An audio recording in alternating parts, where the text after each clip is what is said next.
For today's episode nga pala guys, ay tuturuan ko kayo kung paano magluto ng lechong paksiw. Kaya guys, samahan nyo ako. Bago nga pala guys, simulan ng pagluluto ay nais ko kayong pasalamatan dahil meron na tayong 19k followers. So ayan guys, simulan na natin magluto. At ang una natin gagawin ay painitin muna natin itong tulyase. At sunod ay pakupsitan natin ito ng lana. At syempre, ulat-ulatin muna natin guys na uminit yung lana. At ngumun-ngumun nga guys, ay lagyan na natin itong bawang. At syempre guys, kailangan natin itong kulag-kulagin. Pangala, isunod na natin itong sibuyas. Ganon ulit guys, kulag-kulagin lang natin para lumabas yung lasa ng bawang at sibuyas. At pagka nga guys, nagkulay golden brown na guys ang bawang at sibuyas, ay pwede na natin ilagay itong natirang lechon kahapon. At kung maririsan nyo nga guys, ay makusa ang ating lechon dahil galing yan sa rep. Pero wag kayong mandal guys dahil ang lahat ng tumitigas ay lumalambot din pagtapos na. Pangala guys, lagyan natin ng oyster sauce dahil may natira, sayang naman. At wari-warikan natin ng asin. At syempre guys, hindi mawawala dyan ang paminta dahil isa yan sa nagpapalasa sa paksiw natin. Pangala guys, butangan tanakading tubig na sinagob ko galin sa turanosad to ba to. Konting tubig lang muna dahil mamaya dagdagdagan pa natin yan. Sunod na natin ilalagay itong Mang Tomas.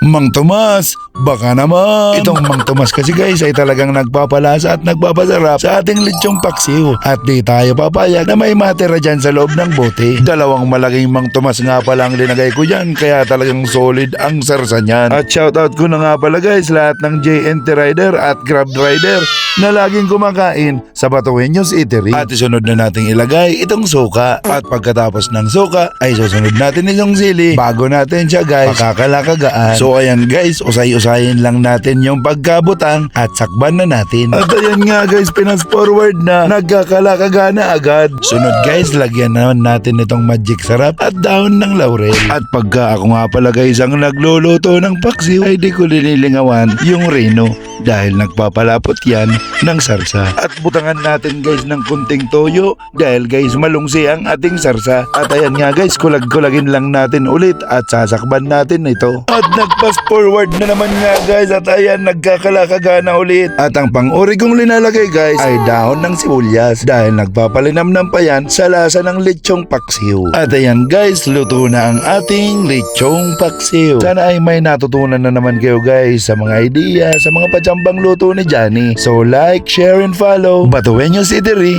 ang paralutong malang urag.